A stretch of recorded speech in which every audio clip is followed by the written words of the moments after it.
Hi, everyone. Thank you so much for joining us for this workshop on the Gates Cambridge Scholarship and the Weidenfeld-Hoffmann Scholarships. That was a mouthful.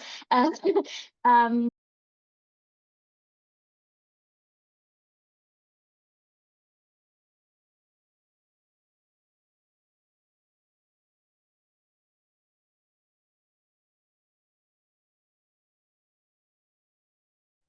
So, hello everyone. Can you hear me well? yes, we can hear you. Okay. So, yeah.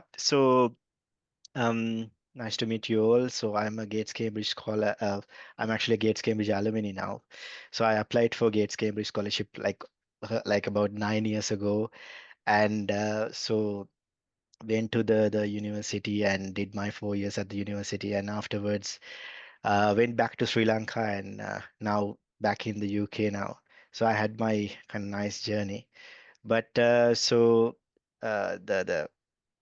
Edu Access team asked me to give a kind of a presentation to you all about applying to Gates Cambridge Scholarship.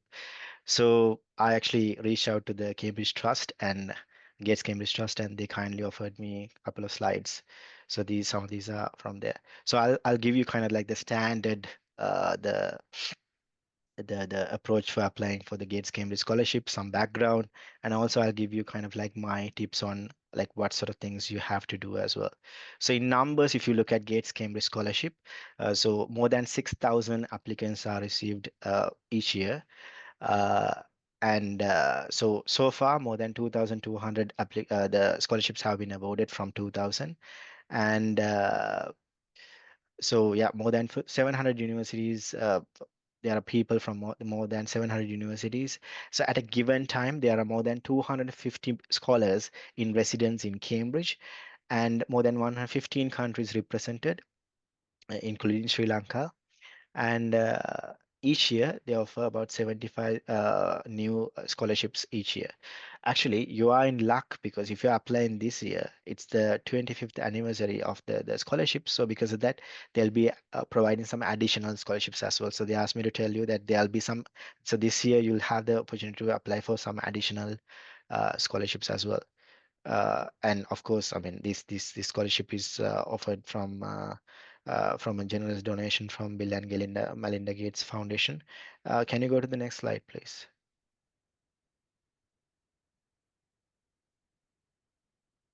So in terms of the eligibility, so all Sri Lankans are, of course, eligible. So it has to be just a non-UK citizen. And so you have to be applying to University of Cambridge, and it has to be a course, specific course. So if you are applying for PhDs, it can be any type of a PhD. But if you are applying for masters, there are restrictions. So we have highlighted here what sort of courses for which you can't apply for Gates Cambridge scholarship. So for example, a particular example is MBAs. For MBAs, Gates Cambridge does not really support for MBAs, but uh, if you are especially applying for PhDs, I think this is a good scholarship.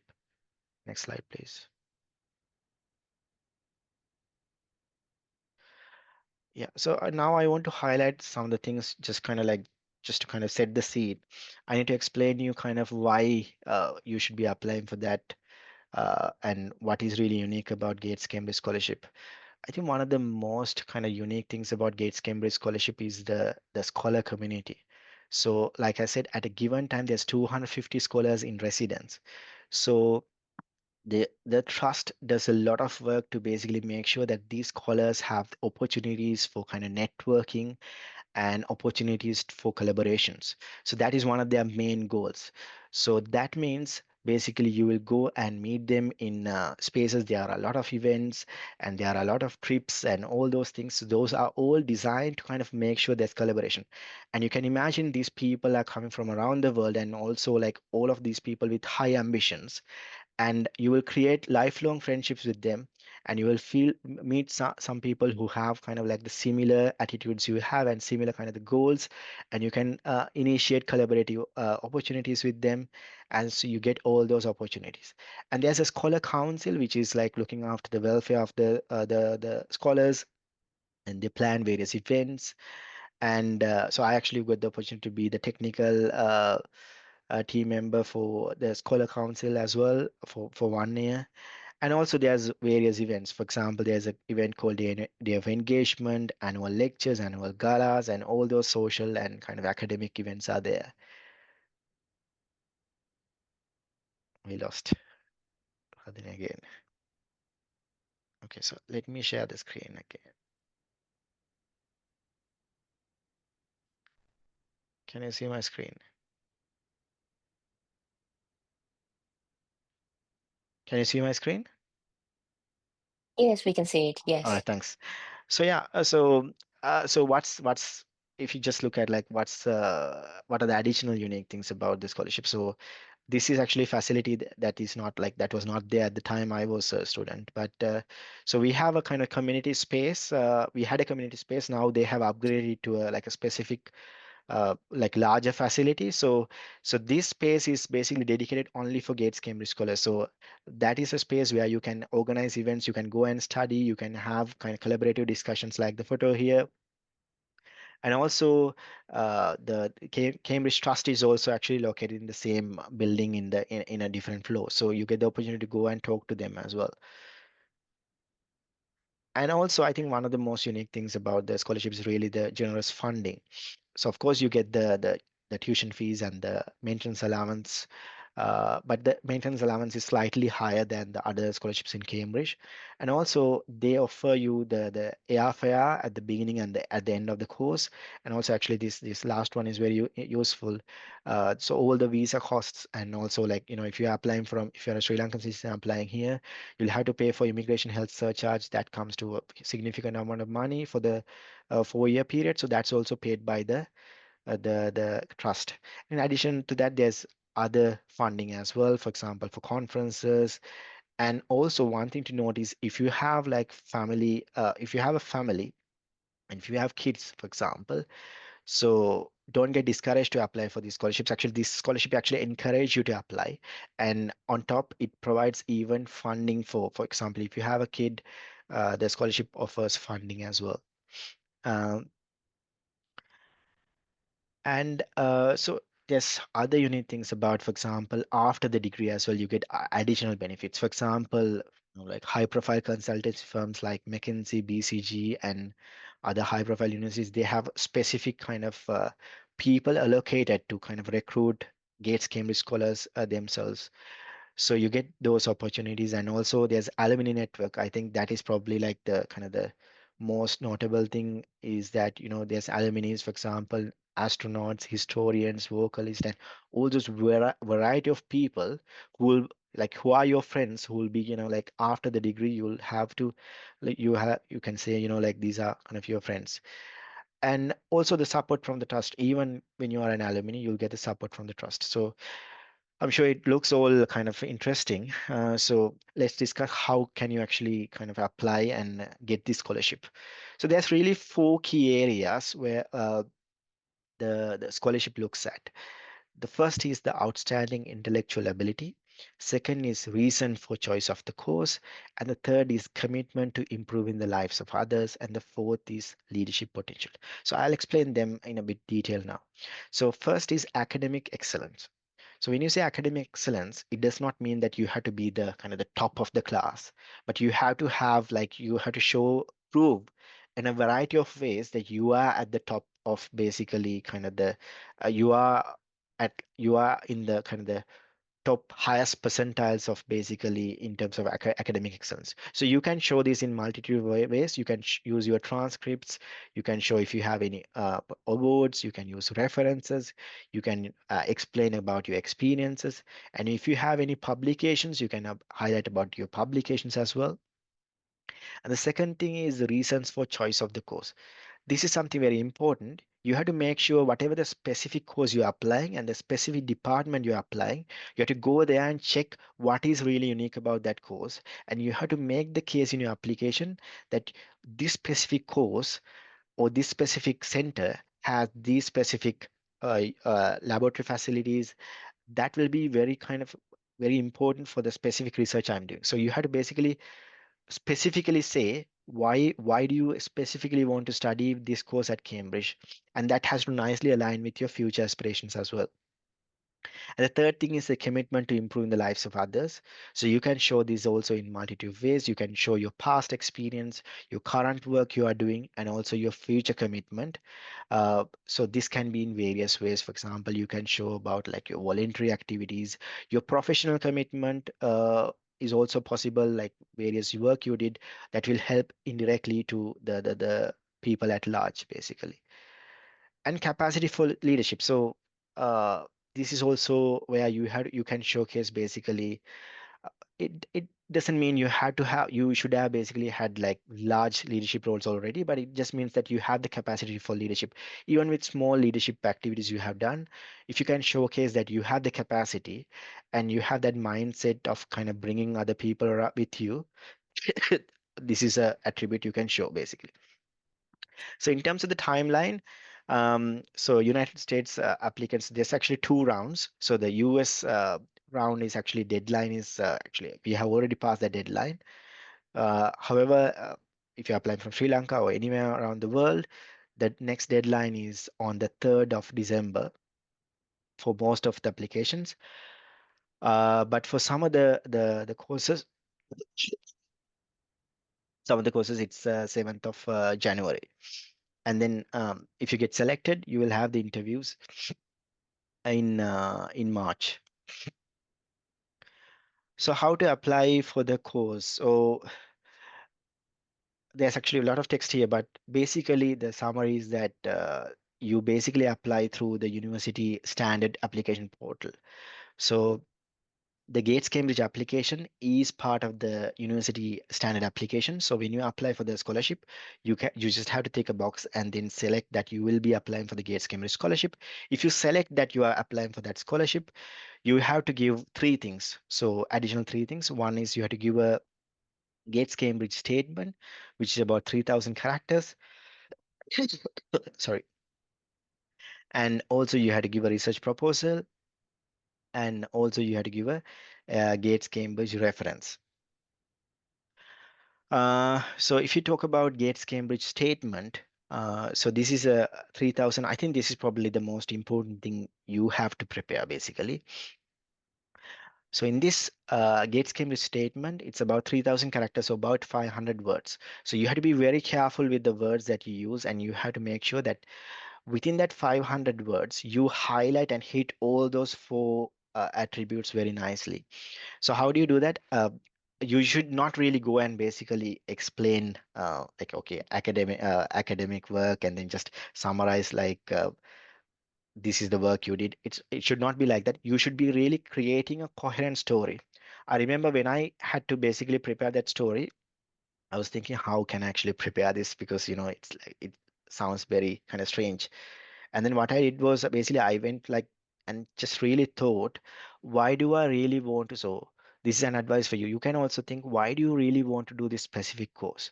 And what really motivated you, like from your childhood and from your kind of like other experiences? What really motivated you for this specific course? What really kind of drives you? And then that way you can find out that nice story, and then you can create that coherent story. So as part of that story, you can basically hit those points. For example, rather than just saying, I won this award, you can say that you as part of that whole story, you can explain that you were able to win this award while studying at this university as part of that whole journey, uh, or the story basically. And reasons for choice of the course, that also should really be nicely linked to that story. And then you have to explain basically you had this special aspiration, and because of that only you actually want to go and do this specific course, and that will help you basically achieve that aspiration or the motivation you have. And commitment for improving the lives of others, that also you can show in basically the from the past work you did, as well as like how your course, like by you studying that specific course, how you will be able to basically help other people in the future. And capacity of leadership also, like you, for your story should have basically a couple of examples of the initiatives you have had, the challenges you faced, and how did you overcome them, and basically the future aspirations. I think one trick you can actually use when you kind of write these statements is basically always try to make sure that you always give a these three basically points. So always explain what is the problem or the situation, and then what was the action, what is the specific action you did, and what was the result. So for example, let's say you had the opportunity to be kind of, let's say you were the team leader for a final year design project. So in that project, let's say you were basically the underdogs at the beginning, and then you were like the team did not have much motivation, and you started off like as underdogs. However, and then you basically motivated everyone, recognized the team kind of the skills, and gave support to the team members, and basically made sure that you provide find people experts to support other team members and mentor the team, and that was your action, and the result has to be that that like the selling point, or like it has to be very strong point. For example, you can say that you not only you but the whole the team members, a lot of team members were also able to win couple of awards. So if you have a nice story like that, that will really reinforce what was the problem, what was the action you took, and then what was the result. And also be authentic, like you might feel like your story might not be very important, but actually it is. I think that what the reviewers will be looking for a nice authentic story rather than like a story they have heard from the past.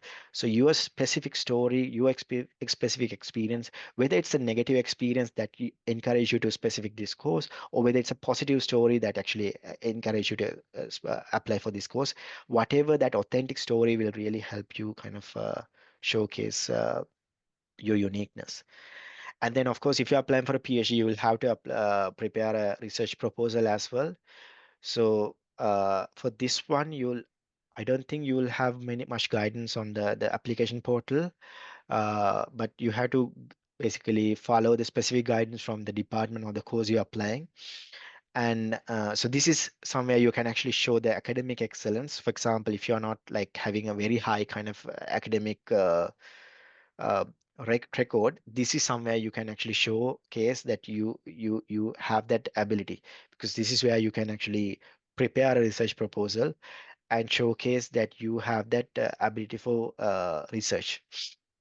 So I've given basically kind of a sample structure that I usually used to use. Basically, you have to have a title, you have to have an introduction, and then afterwards you have to explain what are the problems or like the research gaps, and then you have to highlight a research question or the research objectives, and then you have to basically give even the research methodology, highlighting basically, so these are the specific things I'll be doing to address these research objectives, and then what is the expected outcome. That expected outcome you have to highlight, that is actually like a will have a larger impact to kind of the larger impact to the people as well.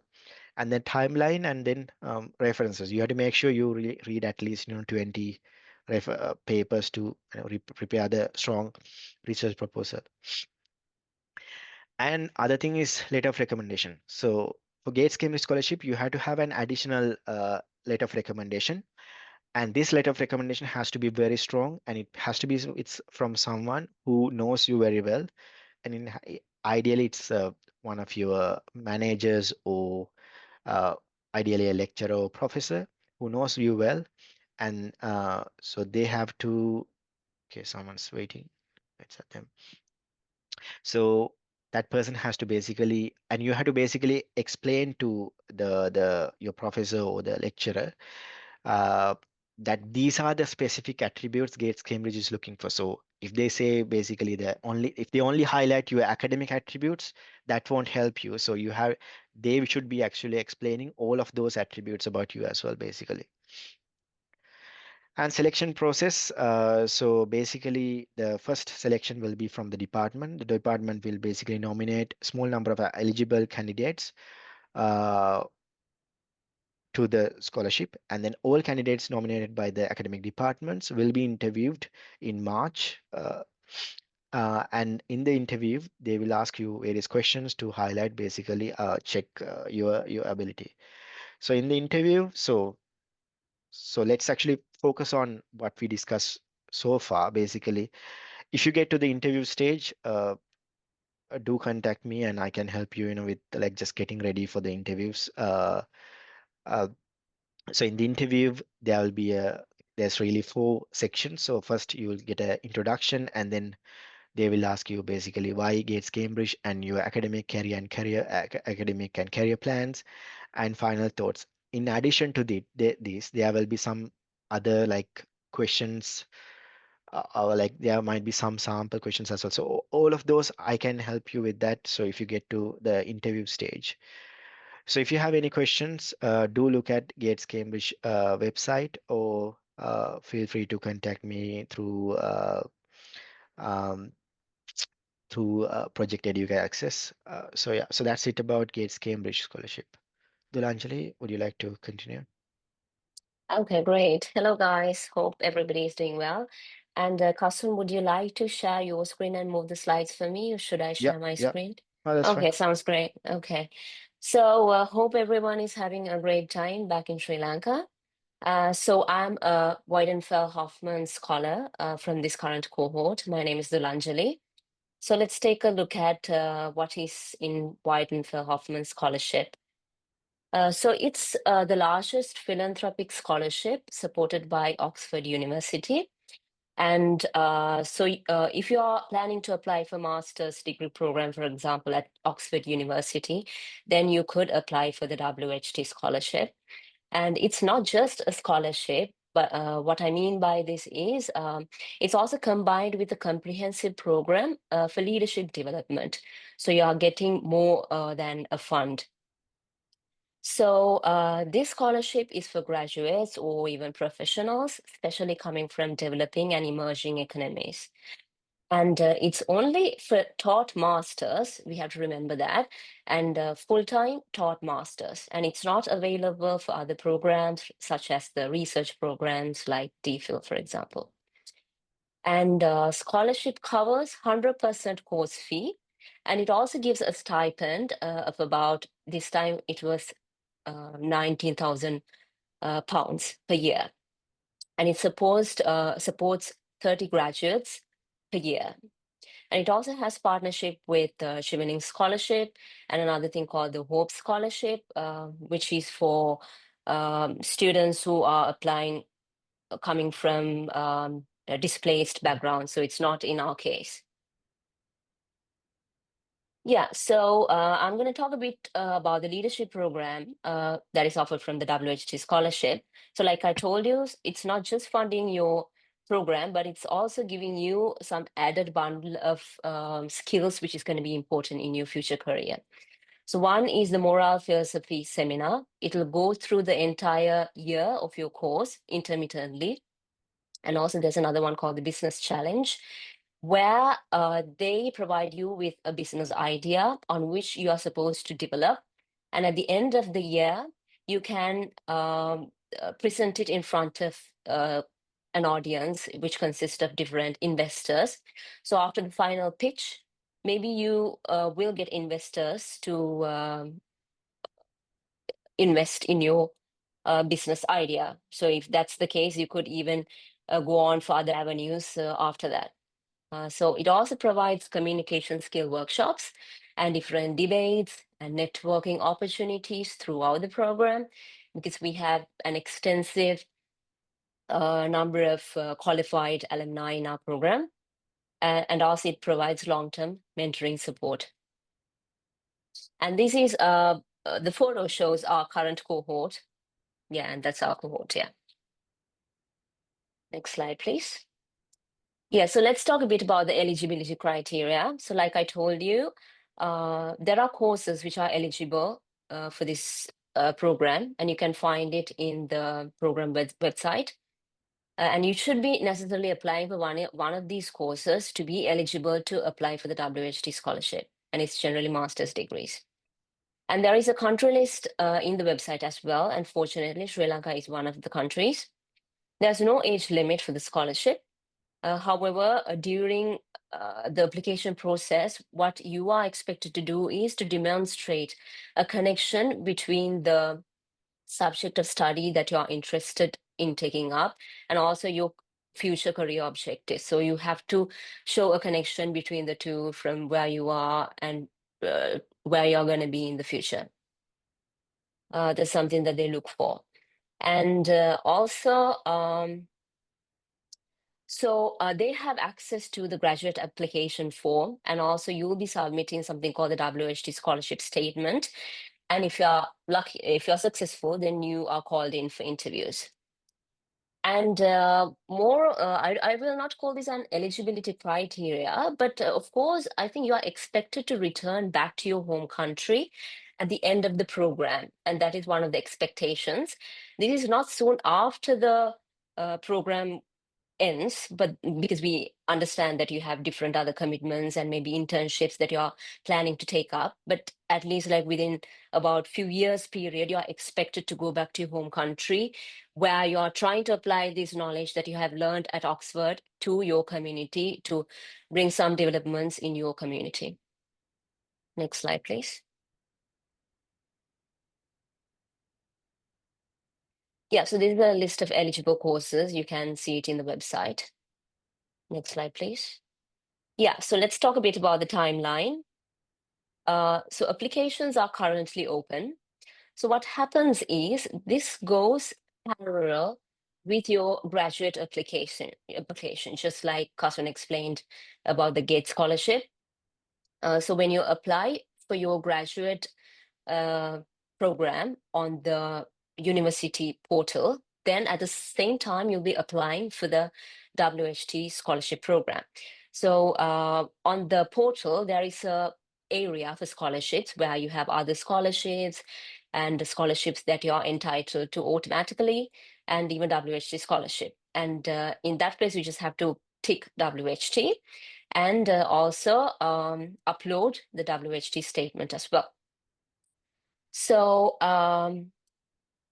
could you please go back? Yeah. So in March, what happens is Oxford University will send out offer letters. And if you're accepted to your graduate program, then you'll be considered for the WHT scholarship. And if you are not accepted to a program, then obviously not considered for the scholarship. And in April, what happens is shortlisted candidates will be contacted by the WHT Trust for interviews. And in April, interviews will go on. And in May, successful applicants will be informed. Next slide, thank you. So like I told you, you just have to do both the scholarship application and graduate application on the same portal. And let's take a look at the scholarship statement. Yeah, this is the scholarship statement. And in that you have the personal data and your academic work. And so something about WHT scholarship is that it's not just focusing on your academia. Of course, academic excellence, just like for any other scholarship, is important even in this, but then it'll look at other extracurriculars that you have done and how you have actively participated in contributing to developments in your society. So yeah, so about the selection criteria again, they mainly look for your motivation and purpose, what you're undertaking, the course that you're undertaking is gonna make a change in the future, and then how this scholarship or the program that you're interested in is gonna contribute to that change that you're gonna make in the world in the future. And one of the main things that they're focusing is also the leadership potential. So throughout your application, you have to present yourself as a great leader, how you have take on leadership roles and what skills you have acquired and what's the potential that you have, and also academic excellence. So these were some of the questions we have taken from last year's and the year before that from the WHG scholarship statement. So let's go through a few of it and try to formulate an answer, and I'll tell you like what kind of things that you have to include, hopefully. But most importantly, there's no right or wrong answer. It's just that you have to try and sell yourself in it so that you'll be an interesting candidate for them. So before you go through any of it, I really suggest that you go to the WHT website and take a look at what they have to offer and understand by yourself, because you have to really correlate what it has to offer to your background and try and tell that these are the things that I'm going to earn from your program. And that is how you're going to answer this type of a question. For example, why do you want to participate in the Weidenfeld-Hoffmann Trust Leadership Program? So you have to tell how the business challenge, the moral philosophy seminars, and the career guidance that they're providing is going to help you. Maybe you have not experienced, you don't have a lot of experience in business or similar adventures, but you could just say that I'm interested in learning and these are the skills that I'm trying to develop on. Next slide, please. And also, if you get a question like this, so in your experience, what is the most important quality for a leader, vision or empathy? Then let's say you pick empathy. Then I think what they expect you to is not just pick empathy and then write about empathy, but then they expect you to draw from your experience, your story, and tell how empathy matters to you, for example. And what they're interested in, like Cousin told earlier, is not a generic answer about empathy, but how you relate to it from your past experiences and whatever the work that you have done. So just tell your story in your own words. Next slide, please. So similar questions, how is diversity important to you and what does it mean to you? So again, you have to relate it to your experience and tell, okay, for example, let's take in your work environment, maybe you had to work with a lot of diversity, and what are the challenges that you have come across, and then what did you do to overcome those challenges and ultimately come to a successful outcome? So that kind of input you have to give in this kind of questions. And what is your proudest achievement to date as a leader and why? Okay, so when it comes to questions like this, I think again I'm stressing on the most important thing is to tell your story.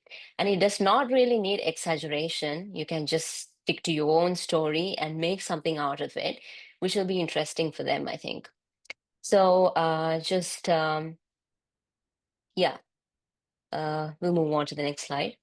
So like I told you, there's no right and wrong answer, but it's just that you have to consolidate everything that is interesting about you in this short few number of questions. You have to just get everything in there.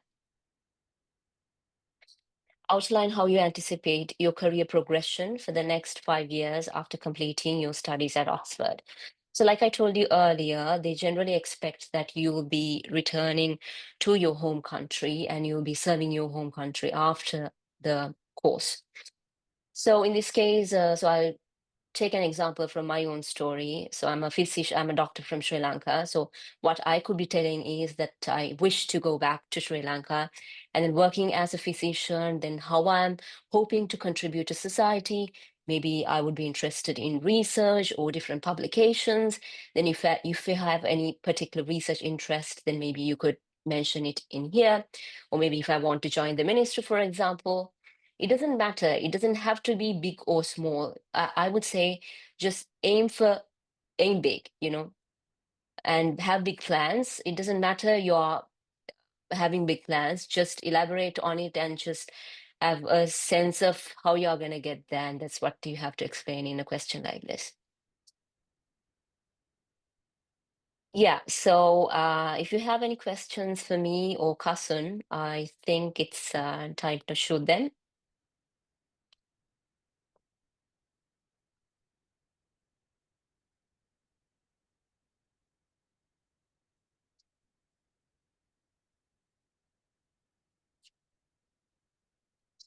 Hi If you guys, have any if questions, yeah. anyone has any questions, yeah, please put them in the chat box or you can raise hand and then you can ask Hassan and Lulanjali questions.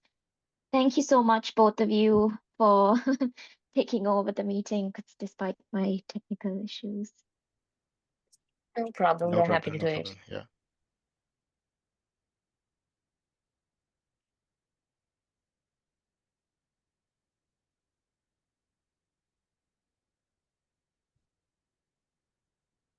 Okay, so I have a question. Mhm. From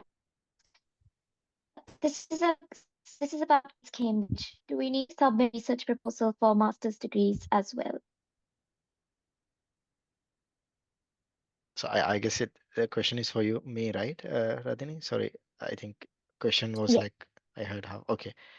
Yeah, um so for the master's degrees, you don't need to provide a research proposal. However, there is a different statement of purpose or like,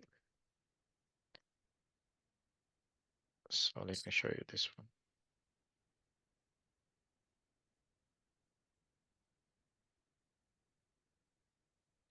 Yeah, so for PhD applicants, there's a research proposal and there's a statement of interest for MPhil applicants.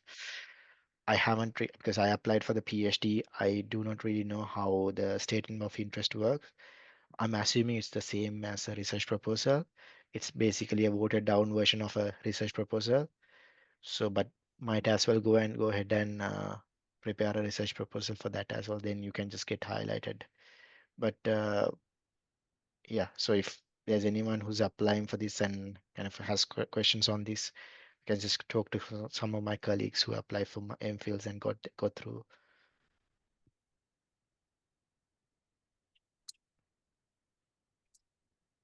So I think I have a question. Somebody is asking, Rasha is asking, may I please know how competitive the selection is for the WHT for Sri Lankan students? I'm a lawyer. Okay. Yeah. So I really do not have the numbers to tell you like this many people applied for it and this many got accepted. But I think if you have a strong case, so why not just apply for it and see for yourself?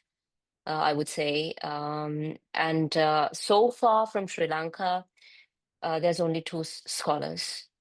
But I would not say it should, deter you from applying. Just apply for it and see for yourself.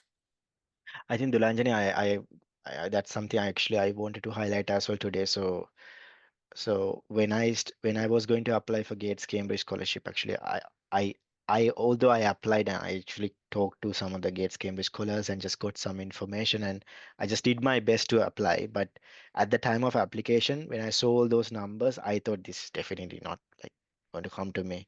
So I think all of you guys, so like if you have like done sort of work and if you have a good kind of academic track record, uh definitely go for it and just like nothing much to lose, right? I mean, it's just your time to prepare the application and the course, the application fee. That's also just go for the application and don't get discouraged by the numbers and the percentages and all those things because your unique story might be very interesting for the scholarship. And then some of these scholarships actually they have their goals as well. For example, you saw with Gates Cambridge scholarship, they're talking about the number of like universities they have offered to. So for example, if you are from a university which has not got like any Gates scholars from the past, you might have actually like highlighting that might have a added advantage for you because from the scholarships perspective, they want to kind of increase their numbers, right? And so some of the things you think as like weak points might be actually strong points. So let's see. Oh, And then another is asking if there's an application fee involved. No, not this uh, time. Not right this time. No. okay. So application fee. So for the Cambridge scholarships, there is an application fee, but it's not very significant application fee. There is an application fee for anyone applying for the standard application. That is So there, guys, right? any more questions? Oh, question for both scholarships. I am struggling with the word limit while ensuring everything is covered within.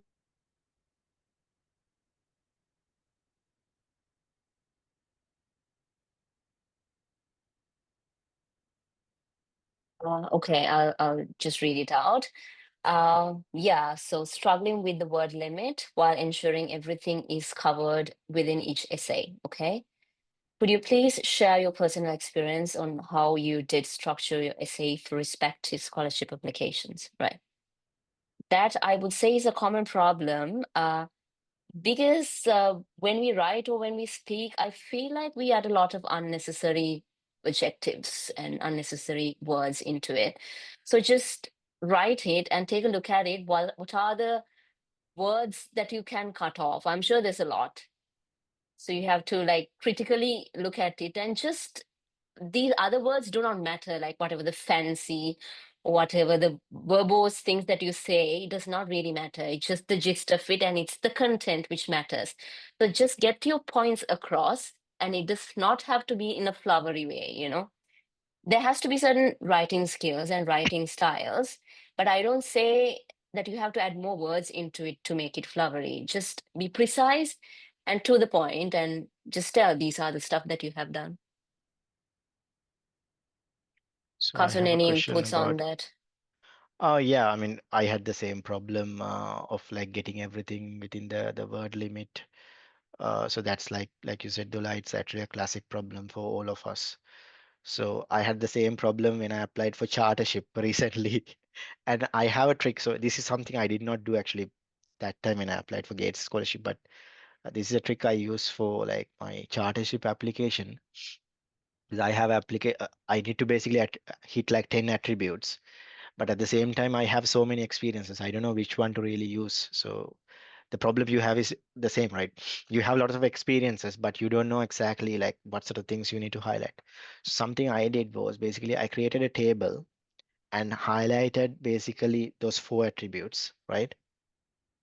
So for example, Gates Cambridge four attributes, and for you your case Dula, it's three attributes, right?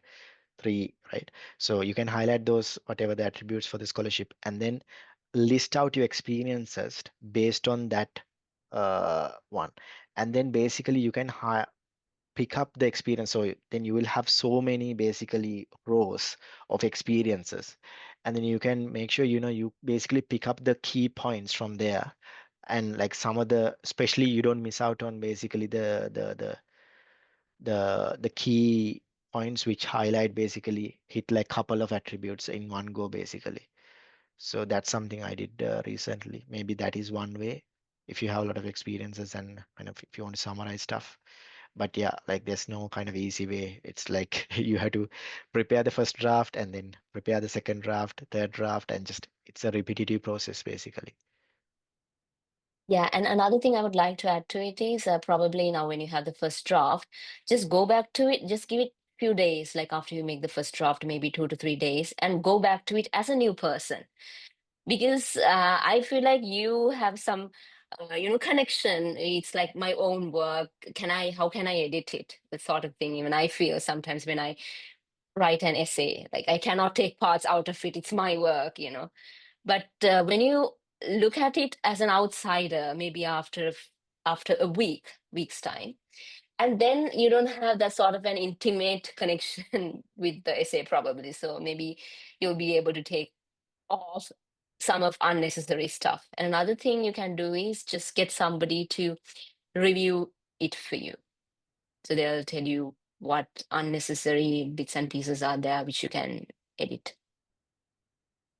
Yeah, really good points.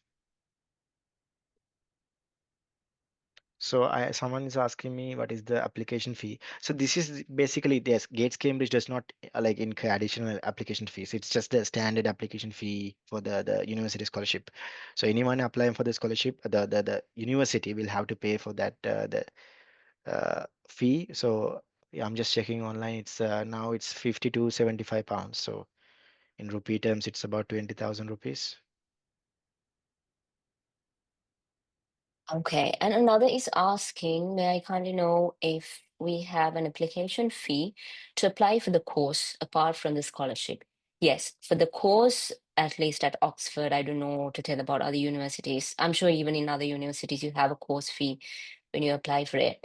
But then you could ask for a refund, hopefully, if with your background, like coming from a developing country. maybe you could ask for a refund on it or waiver.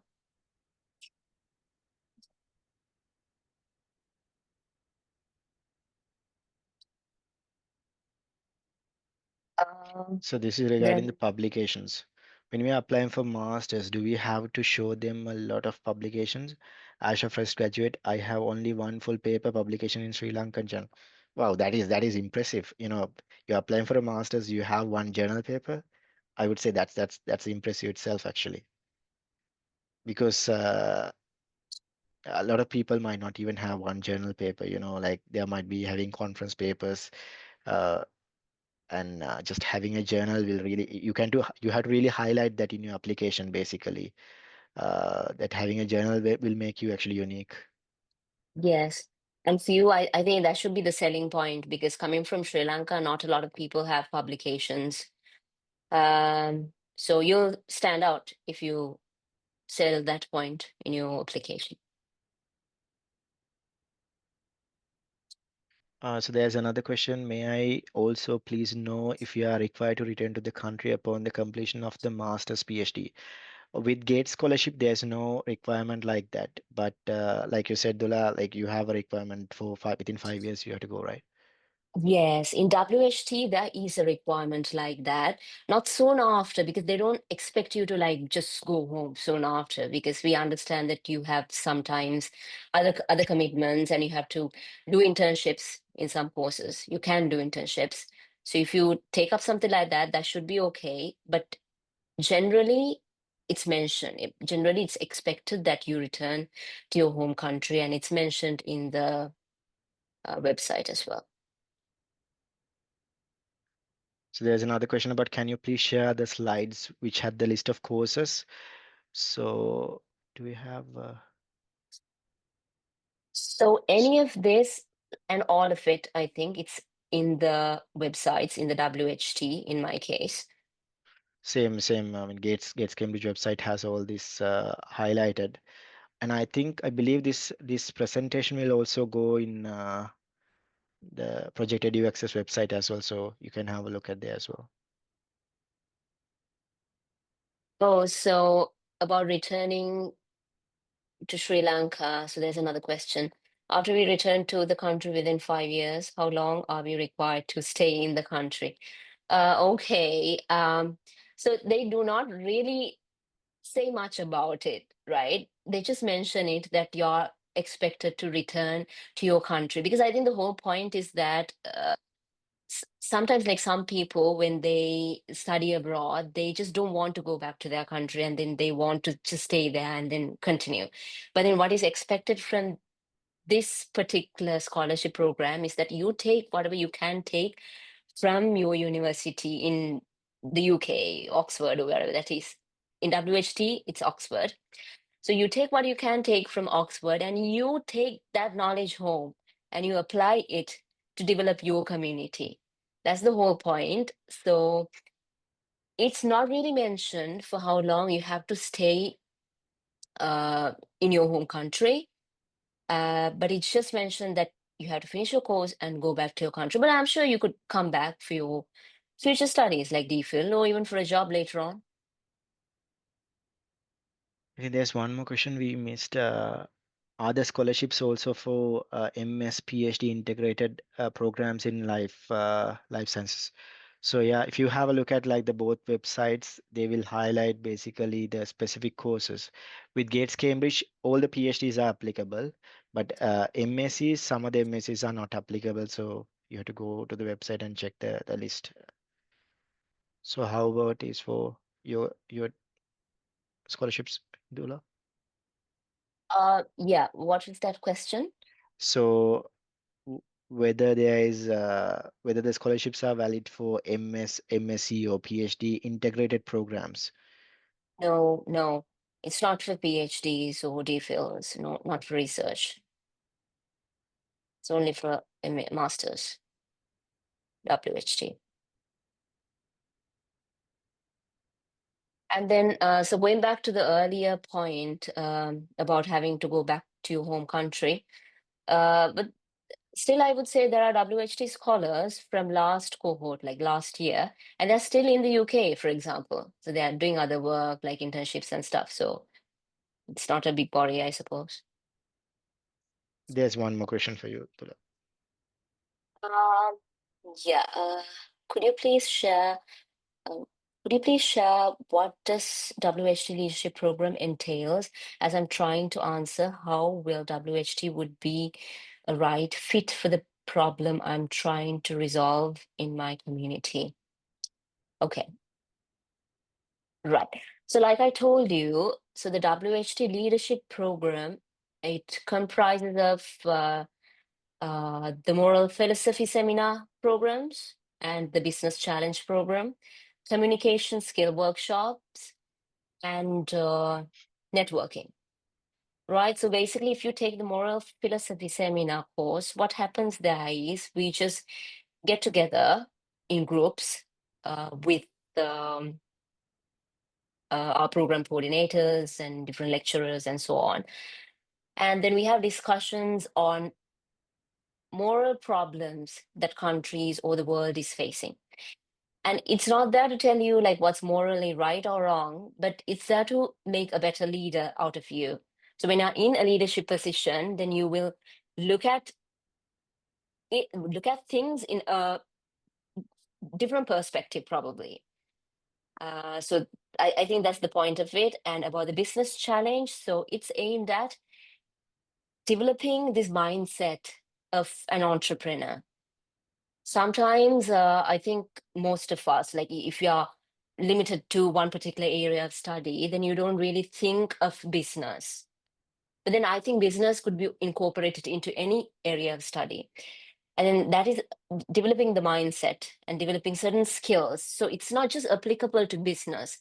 So, for example, sometimes when you have to pitch an idea, it's not just applicable to business only, but then it's applicable to how you communicate and how you negotiate with people and how you get your points across in a very limited time period, for example. So, it's just about developing you into a better version of you. It's not making a business person or a morally right person out of you, but then it just wants to make a better leader out of you. Does that answer your question? And also the communication and networking, it's really important. So you have a lot of a huge pool of alumni from whom you can learn a lot and you can develop connections, even like the visiting lecturers or where the people are coming to help you out there. There's a lot of networking that can be done, which will be really helpful in your future career. So does that draw the link for you? Okay, thanks.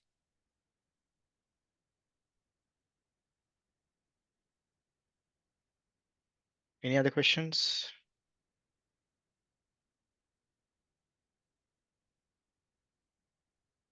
Okay. So any other final thoughts, Dula, you would like to add? Hello, so thank you for having us to give out this workshop, yeah, and share our ideas and thoughts. And for everybody out there, if you need any help at any point in applying to WHT scholarships or any other program at Oxford, probably, just feel free to get to us, email us. Yeah. So yeah, I mean, thank you everyone for joining, and so wish you all the very best. And I think one thing I can say at the end is basically, yeah, like these are just two scholarships. So if you are applying for a PhD, try to target, as much basically like scholarships or like the courses as much possible as well, because there's a numbers game as well. Like I've helped a lot of people just to kind of get to the degrees, and basically sometimes don't really focus on just one scholarship. Although like, I'd really like, if you go into Gates Cambridge scholarships, but try to kind of apply to a couple of scholarships, and hopefully, yeah. So we'll see you like in the UK next year. Yeah, great. Good luck with everything, guys. Good luck, everyone.